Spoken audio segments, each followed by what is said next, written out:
പിന്നെ 4 ബാങ്കിൽ നിന്ന് വേറെ പേരിലുള്ള ലോൺ എടുത്ത് വെച്ചിട്ടുണ്ട്. ആ ലോണുകാർ 4 ബാങ്കുകാരും ഇവിടെ വന്ന് ഞാനാണ് ചോദിക്കുന്നത്. അപ്പോൾ ഈ ബാങ്കിൽ നിന്ന് വന്ന ആൾക്കാർ ഓനെ വിളിച്ചിട്ട് കിട്ടായിട്ട് ഓൻ്റെ അമ്മനെ വിളിച്ച് ഞാൻ നമ്പറിൽ വിളിച്ച് തരാം ബാങ്കുകാരോട് പറഞ്ഞത്. പിന്നെ ഷിബിലാണ് ലോൺ എടുത്തത്, ഓളെ വീട്ടിൽ പൊയ്ക്കോളി, ഓളോട് വാങ്ങിക്കോളി, ഞങ്ങൾ എടുത്തില്ല, പിന്നെ നിങ്ങൾക്ക് എന്ത് ചെയ്യണമെങ്കിലും ആരും ചെയ്തോളി എന്നുള്ളതാണ് പറഞ്ഞത്. അപ്പോൾ പിന്നെ ബാങ്കുകാർ അങ്ങോട്ട് ചോദിച്ച്, പിന്നെ ഞങ്ങളെ മോന് വേണ്ടിയിട്ടല്ലേ ഓൾ എടുത്തത്, അപ്പം നിങ്ങൾ ഓനല്ലേ സഹകരിക്കേണ്ടത്, ഓൾക്ക് ജോലിയൊന്നുമില്ലല്ലോ, ഓനല്ലേ കൊടുക്കേണ്ടത്. അപ്പം ഉമ്മ പറയുന്നത് ഇങ്ങോട്ട് വാടാനെ ഞാൻ കാണിച്ചു തരാമെന്നൊക്കെ പറഞ്ഞത്. ലോൺ എടുത്തത് പിന്നെ ആദ്യം ഗൾഫിൽ പോയിഞ്ഞു, അല്ല ഒരു പ്രാവശ്യം ഗൾഫിൽ പോയിഞ്ഞു, അതിൻ്റെ പൈസ 60,000 റുപ്യ കൊടുക്കാണ്ടെന്ന് പറഞ്ഞിട്ടാണ് ഒരു പ്രാവശ്യം എടുത്തത്. പിന്നെ അല്ലാണ്ട് എൻ്റെ അമ്മ പറഞ്ഞിട്ട് ലോണൊക്കെ എടുത്ത് ഞാൻ ഓരോ കാര്യങ്ങൾ ചെയ്യാം അങ്ങനെ എന്നൊക്കെ പറഞ്ഞിട്ടാണ് ഓല എടുപ്പിക്കലാണ് കുറേ കാര്യങ്ങൾ. ഓൾക്ക് വേണ്ടിയിട്ട് ഓളൊപ്പിട്ട് കൊടുത്തിരിക്കുന്ന പറഞ്ഞു, അമ്മക്ക് വേണ്ടിയിട്ടും. ലഹരി ഉപയോഗിക്കുന്ന സമയത്തും ആർഭാട ജീവിതം നയിക്കുന്ന സമയത്തും പണം ആവശ്യമാണല്ലോ. കൃത്യമായ ഒരു ഷോപ്പിൽ മാത്രം ജോലി ചെയ്യുന്നവന് ഇത്തരം കാര്യങ്ങൾ കൂടുതൽ പണം ഉണ്ടായിക്കോളാം. ഇപ്പോൾ തുച്ഛമായ പൈസയാണ് ഇപ്പോൾ ഷോപ്പിൽ നിന്നാ കിട്ടുക. അതുകൊണ്ട് എല്ലാ കാര്യവും നടന്നുകൊണ്ടൊന്നുമില്ല. അതുകൊണ്ട് ഇവിടെ ഉപയോഗപ്പെടുത്തി ലോൺ എടുക്കുന്നു, ആർഭാട ജീവിതം നയിക്കുന്നു, ലഹരി പദാർത്ഥങ്ങൾ ഉപയോഗിക്കുന്നു. ആ രീതിയാണ് സ്വീകരിച്ചുകൊണ്ട് അതിന് ഒരു ഉമ്മയും ബാപ്പയും സപ്പോർട്ട് വേണം, കുടുംബം. മോളൊരു ചെയിൻ ഉണ്ടായിട്ട് അതുവരെ ഇപ്പം ബാങ്കിൽ വെച്ചതാണ്. എന്താവശ്യത്തിനാണെന്നുള്ള ഒന്നും അറിയില്ല. ഓന് ലഹരി ഉപയോഗിക്കാനായിരിക്കും, അല്ലാതെ വെക്കാൻ ചാൻസ് ഇല്ല.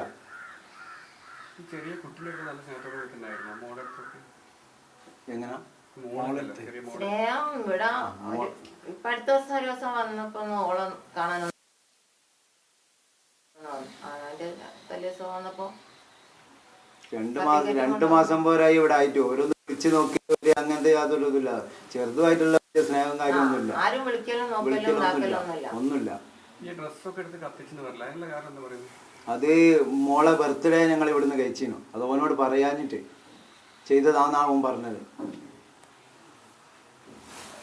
അതങ്ങനെ കഴിച്ചോന്നല്ല, ഓലൊരു കേക്ക് വാങ്ങി മുറിച്ച് ഓളെ താത്ത ഒരു ഡ്രസ്സ് വാങ്ങി കൊടുത്തു, അത്രേ ഉള്ളൂ. ഡ്രസ്സ് കത്തിക്കാൻ പ്രധാന കാരണം ഡ്രസ്സ് കൊണ്ടു കൊടുക്കാൻ പറഞ്ഞല്ലോ. ഓന് ചെറുതിനോട് സ്നേഹമുണ്ടെങ്കിൽ ഓന് ഡ്രസ്സ് ഉണ്ടെങ്കിൽ ആരെങ്കിലും വാങ്ങി കൊടുത്തൂടെ, അതൊക്കെയല്ലേ ഓൻ ചെയ്യേണ്ടത്.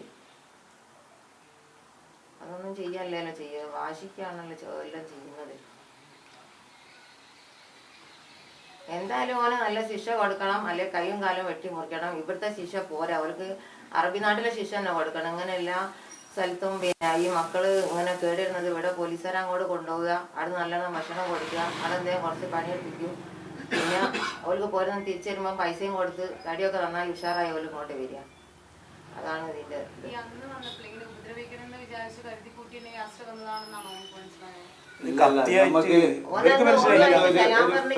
നല്ല നിലക്ക് പിരിയാന്ന് പറഞ്ഞിട്ട് അവിടെ കാണുന്നത്.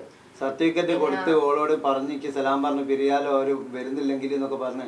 എന്നുവെച്ചാൽ നമ്മളെ ഓന് പിന്നെ നല്ലോണം പറഞ്ഞാന് പിന്നെ എന്താ പറയാ, പിന്നെ നല്ല സ്നേഹത്തിൽ ഭയങ്കര സ്നേഹം പിടിച്ചു പറ്റിയിട്ടാണ് ഓന് 3 തവണ ഓൻ ആ ബാഗും കഴുത്തിലിട്ട് ഇവിടെ വന്നിട്ട് 3 ടൈമിന് വന്നപ്പോൾ ആ ബാഗ് ഓൻ്റെ കഴുത്തിലുണ്ട്. ഇതിൽ കത്തിയാണെന്നുള്ള പ്രതീക്ഷ നമുക്കില്ലല്ലോ. ഇവനെ ഒരു കാലത്തും ഓന് ഞങ്ങളെയും കൊല്ലും. ഓനിനി പുറത്തിറങ്ങിക്കുകയാണെങ്കിൽ ഇതിലും വലിയ തോന്നി ഉണ്ടാക്കുന്നുള്ള കാര്യം ഉറപ്പാ. ഇന്നോട് ഓൻ അത്രക്ക് ദേഷ്യമുണ്ട്. എന്താ കാരണം എനിക്ക് അറിയൂല. അവന്റെ ജീവൻ അവിടെ തന്നെ നഷ്ടപ്പെടണം. നല്ല സ്നേഹത്തിലുള്ള പെരുമാറ്റമായിരുന്നു. വൈകുന്നേരം വന്നപ്പോ 3 തവണ വന്നു. അതേ ദിവസം തന്നെ അല്ലേ ഒരു ദിവസം 2 തവണ, രണ്ടാമത്തെ തവണ ആണ് ഈ സംഭവം ഉണ്ടായത്.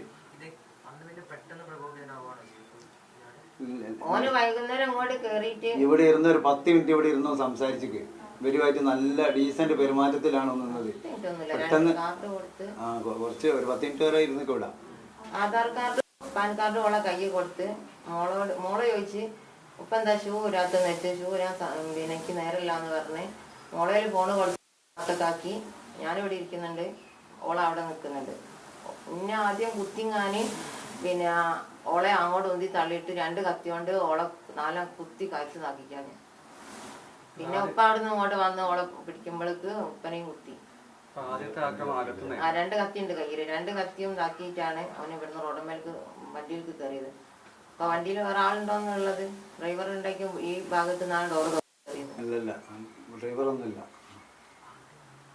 ആദ്യം ഉമ്മേനാണ് ആക്രമിച്ചത്. എന്നെ ഇവിടുന്ന് കുത്തി ഇറങ്ങിയതാണെനിക്ക് തോന്നുന്നു. പിന്നെ ഞാൻ അങ്ങോട്ട് പോയപ്പം കുത്തി ഞാനായിട്ട് കണ്ടിട്ടില്ല. ആ 2 കത്തി അവൻ്റെ കയ്യിലുണ്ട്. 2 കത്തിയും വീശിയിട്ട് അവിടുന്ന് അങ്ങോട്ട് പോയത്. നാസറൊക്കെ അവിടെ നിന്ന് ഇങ്ങോട്ട് വരുമ്പോൾ ഇവൻ കയറി വരുന്ന നിങ്ങളൊക്കെ പുറത്തായിരുന്നു. ഞങ്ങൾ അല്ല, വാതിലടിച്ചിട്ടായി. ഞങ്ങൾ നോമ്പ് തുറന്ന് ഇറങ്ങിയിട്ടാണ്. ഞാൻ കടയിൽ അവിടെ ഇരിക്കുകയാണ്. അവിടുന്ന് ഇങ്ങോട്ട് നോക്കിയാൽ കാണോ, ഞാൻ ഇവരെ സൗണ്ട് കേട്ടാ പിന്നെ അവിടുന്ന് ഓടി വരുന്നത്. ഓനിങ്ങോട്ട് കയറി വരുമ്പോൾ ഞാൻ ഇവരോട് പറഞ്ഞു ഇങ്ങനെ ഇപ്പം യാസർ വരുന്നുണ്ട് കേട്ടോ എന്ന് പറഞ്ഞു. അപ്പം ഇവർ 2 ആളും ഉള്ളിൽ നിന്ന് മോളെയും കൂട്ടിയിട്ട് ഓടി പുറത്തേക്ക് വന്നതാ. ഇവന്റെ കൂട്ടുകാരനാണ് നമ്മളെ ആഷിക്ക് എന്നാണ് അമ്മനെ വെട്ടിയത്. അതും പിന്നെ ശരണുണ്ട് വേറെ ഒരുത്തന് നമ്മളെ പിടിച്ചത്.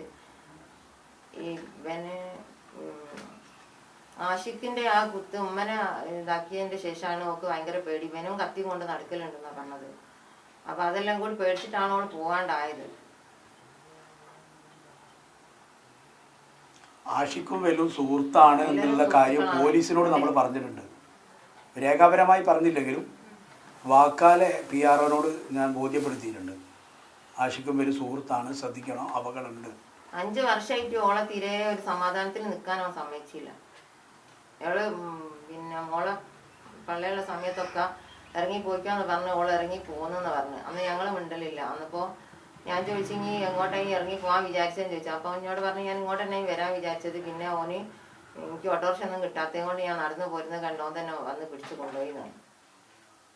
അങ്ങനെ പല തവണയും ഓൾ ഇറങ്ങി അങ്ങോട്ടോ പോകാൻ ശ്രമിച്ചതെന്ന് പറഞ്ഞു.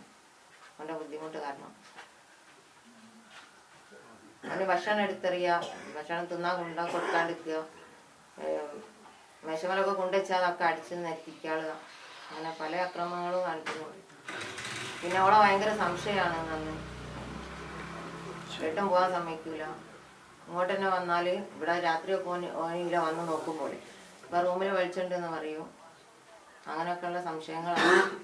പിന്നെ ഓനെ 1 മണി 2 മണി 3 മണി സമയത്ത് ഏത് ചെക്കന്മാർ വിളിച്ചാലും ഇറങ്ങി പോകുന്നു. പിന്നെ വീട്ടിൽ വരുന്ന സമയക്കണക്കൊന്നുമില്ല. ചുരത്തിലാണ് അവൻ്റെ പണി. ഇയാളല്ല ലഹരി ഉപയോഗിക്കുന്നു, മകളെ ക്രൂരമായി മർദ്ദിക്കുന്നു ഒക്കെ ഇയാളുടെ മാതാപിതാക്കൾക്ക് നല്ല ബോധ്യം ഉണ്ടായിരുന്നു.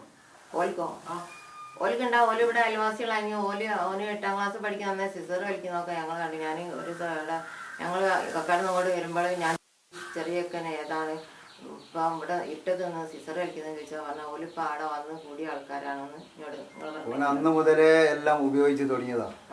പിന്നെ ഓൻ്റെ അമ്മ ഇവിടുന്ന് രാത്രി 1 മണിക്കൊക്കെ ഓന് പുരയിൽ വരുമ്പോൾ ഇങ്ങോട്ട് കയറണ്ട, എങ്ങോട്ടാന്ന് വെച്ചാൽ പോയിക്കോ, ഇവിടെ നിൽക്കണ്ട എന്നൊക്കെ പറയുന്നത് ഞങ്ങൾ ഇങ്ങോട്ട് കേൾക്കലുണ്ട്. തൊട്ടടുത്താ കൂടി. അതൊക്കെ ഞങ്ങൾ മോളോട് കാര്യങ്ങൾ പറഞ്ഞു. ഓൻ്റെ ഒപ്പം പോകണ്ടെന്ന് അന്നേ ഞങ്ങൾ പറഞ്ഞ് ബാക്കി ഓള് ആരും ഇല്ലാന്നുള്ളതിൽ നിന്നിട്ടാണ് ഞങ്ങൾ കല്യാണം വേറെ കഴിപ്പിച്ചത്. പക്ഷേ ഇവന് പിന്നെ ഇവളെ ഭീഷണിപ്പെടുത്തി ഓനെ എന്നെയും ഒക്കെ ഞാൻ കൊല്ലും, നിങ്ങൾ എവിടെ പോയാലും എന്ന് പറഞ്ഞിട്ട് പേടിയോണ്ടാണ് അന്ന് ഇവൻ്റെ കൂടെ തന്നെ പോയത്. ഇപ്പോൾ ഓക്ക് തീരെ നിൽക്കാൻ പറ്റാതെ ഞങ്ങളോട് കാര്യങ്ങൾ പറയാനും പറ്റാത്ത അവസ്ഥയിൽ ആയപ്പോഴാണ് ഇപ്പോൾ 1 മാസമായിട്ട് ഇവിടെ വന്ന് നിൽക്കുന്നത്. അപ്പോൾ സ്റ്റേഷനിൽ നിന്ന് പറഞ്ഞത് നോമ്പ് കഴിയട്ടെ എന്നാണല്ലോ. ഓരോ വന്ന് നോക്കിയില്ല ഞങ്ങൾ പറഞ്ഞ കാര്യങ്ങൾ ഓരോ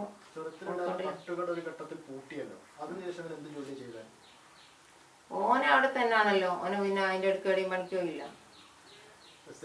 വേറെ എന്തെങ്കിലും സ്ഥിരമായിട്ട് ജോലിക്കൊന്നും പോവില്ല.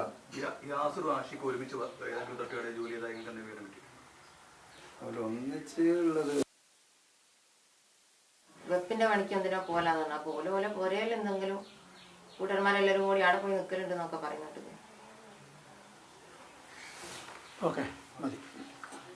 എന്തായാലും നല്ലോണം ശിക്ഷ അവന് കൊടുക്കണം. അവനെ പുറത്ത് വിടരുത് എന്തായാലും വേണ്ടില്ല. ഈ തുണിക്കടയിൽ താമസിച്ച് ജോലിക്ക് വരുമല്ലോ, അത് ഇവിടെ വന്നതിന് ശേഷം അവക്ക് മോളെ നോക്കണം, മോളെ നല്ലോണം നോക്കണം, മോളെ നല്ല ഇതിൽ പിന്നെ പഠിപ്പിക്കണം എന്നാക്കണം എന്നുള്ള ഇതിലുണ്ട്. ഞങ്ങൾ പറഞ്ഞു നോമ്പ് കഴിഞ്ഞിട്ട് പോകാൻ മോളെന്ന് പറഞ്ഞപ്പോൾ അപ്പം പറഞ്ഞ് ഇപ്പോഴായാലും എവിടെയെങ്കിലും ചിലപ്പോൾ കിട്ടാൻ മതി, ഞാൻ ഒന്ന് പോയി നോക്കട്ടെ എന്ന് പറഞ്ഞാണ് ഇവിടുന്ന് പോയത്. അന്നപ്പോൾ ഓല് പറഞ്ഞു മോളെങ്കിൽ നാളെ തന്നെ വന്നോന്ന് പറഞ്ഞു. ഓള് 3 ദിവസം പോയി. അപ്പോൾ 3 ദിവസം പോയി ഓള് മിസ്റ്റേഴ്സിലും ഇവിടെ ഹോസ്പിറ്റലിലും കൊടുത്തിട്ട് പോയി. അപ്പോൾ റിസപ്ഷനിൽ കയറാനല്ലോ എന്ന് വിചാരിച്ചിട്ട്. അപ്പം അന്ന് 3 ദിവസം പോയി. 3ാം ദിവസം ഇവിടെ വന്നപ്പോൾ മോളിനോട് വന്ന് പറഞ്ഞ് എനിക്ക് പിന്നെ മിസ്റ്റേഴ്സ് കിട്ടിക്കുന്നു, ഞാൻ നാളെ കൂടിയേ താമരശ്ശേരി പോകണുള്ളൂ, പിന്നെ അവിടുന്ന് പറഞ്ഞ് പോരാ, അന്നപ്പം എന്നിട്ട് ഇവിടെ കയറാമെന്ന് പറഞ്ഞതാണ്. ഇവിടെ യൂണിഫോം വാങ്ങി തയ്പ്പിക്കണം എന്നൊക്കെ എന്നോട് പറഞ്ഞതാണ്. അന്ന് വൈകുന്നേരമാണ് ഓൻ വന്ന് ഞാൻ ഇതൊക്കെ ചെയ്യുന്നത്.